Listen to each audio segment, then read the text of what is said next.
When I was a kid, the disaster we the worried disaster about we worried was a about most nuclear war. was a nuclear war. That's why we had a barrel like this down in this our basement, filled with with cans of food and water. When the nuclear attack came, When the nuclear attack came, we were supposed to go downstairs, hunker down, and eat out of that barrel. Today, the greatest risk of global catastrophe doesn't look like this. Instead, it looks like this. If anything kills over 10 million people in the next few decades, it's most likely to be a highly infectious virus rather than a war. Not missiles, but microbes. Now, part of the reason for this is that we have invested a huge amount in nuclear deterrence, but we have actually invested very little in a system to stop an epidemic. We're not ready for the next epidemic. Let's look at Ebola. I'm sure all of you read about it in the newspaper. Lots of tough challenges. I followed it carefully. Case analysis tools we use to track polio eradication. Carefully through the case analysis tool we used to track polio eradication. And as you look at the problem wasn't there was a system that didn't work well enough. In fact, the problem is that we didn't have a system at all. In fact, there are some pretty obvious key missing pieces. We didn't have a group of epidemiologists ready to go who would have gone, seen what the disease was, seen how far it has spread. The case report came in on paper. I was very delayed. Before they were put online, they were extremely inaccurate. We didn't have a medical team ready. We didn't have a way preparing people. Now, Medicines on Frontiers did a great job orchestrating volunteers. But even so, we were far slower than we should have been. Getting thousands of workers into this country, and a large epidemic would require us to have hundreds of thousands of workers. There was no one there to look at treatment approaches. No one to look at the diagnostic. No one to figure out what tools to use. As an example, we could have taken the blood survivors, processed it, and put the plasma back in people to protect them. But that was never tried. So there was a lot that was missing, and these things are really a global failure. The WHO is funded to monitor epidemics, but not to do these things I talked about. Now in the movies, it's quite different. There's a group of handsome epidemiologists ready to go. They move in, they save the day. But that's just pure Hollywood. The failure to prepare could allow the next epidemic to be dramatically more devastating than Ebola. Let's look at these progressions of Ebola over the years. About 10,000 people died, and nearly all were in the three West African countries. There's three reasons why it didn't spread more. The first, there were a lot of heroic work by the health workers. They found the people and they prevented more infections. The second is the nature of the virus.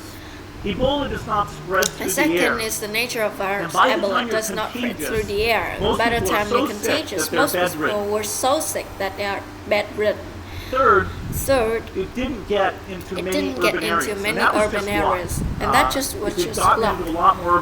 If it got into more urban areas, that case number would have been much larger. So next time we might not be so lucky.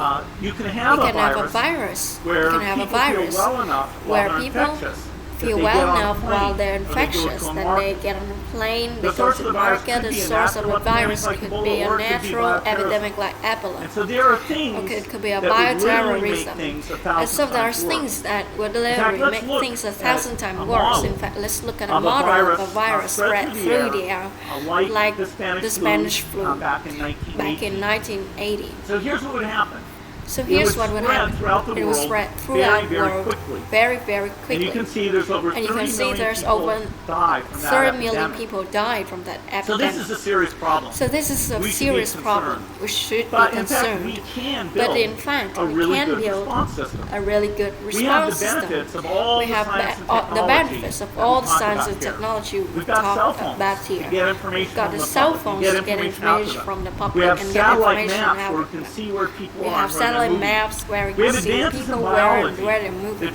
We have advanced biologists to dramatically change the turnaround time to look at pathogens and to be able to make drugs and vaccines that fit the pathogen. So we can have tools, but those tools need to be put in an overall global health system. And we need preparedness. The best lesson I think on how to get prepared again, what we do for soldiers, we have full-time waiting to go. We have reserves that can scale up to large numbers. A NATO has a mobile unit that can deploy very rapidly. NATO does a lot of war games to check our people. Well trained, do they understand about fuel and logistics?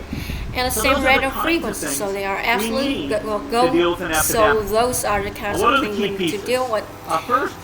An epidemic, first is we need strong health system in poor countries. That's where mothers can give birth safely, kids can get all vaccines, but it's also where we see the outbreak very early. We need a medical reserve corps, lots of people who have good training and background, who are ready to go with expertise. And then we need to pair those medical people with the military, taking advantage of the military ability to move fast, do logistics and secure areas. We need to do simulations, germ games, not war games, so that we see where the holes are. The last time a germ game was done in the United States went back in 2001, and it didn't go so well.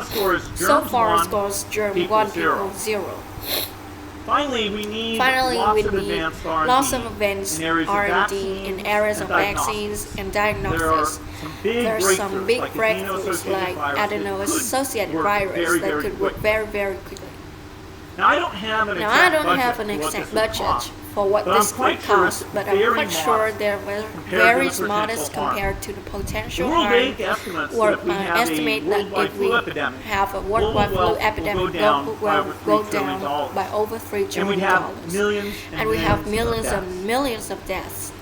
These investments offer significant benefits beyond just being ready for the epidemic. The primary healthcare, the R&D, those things would reduce global epidemic and make the world more just as well as more safe. So I think this should absolutely be a priority.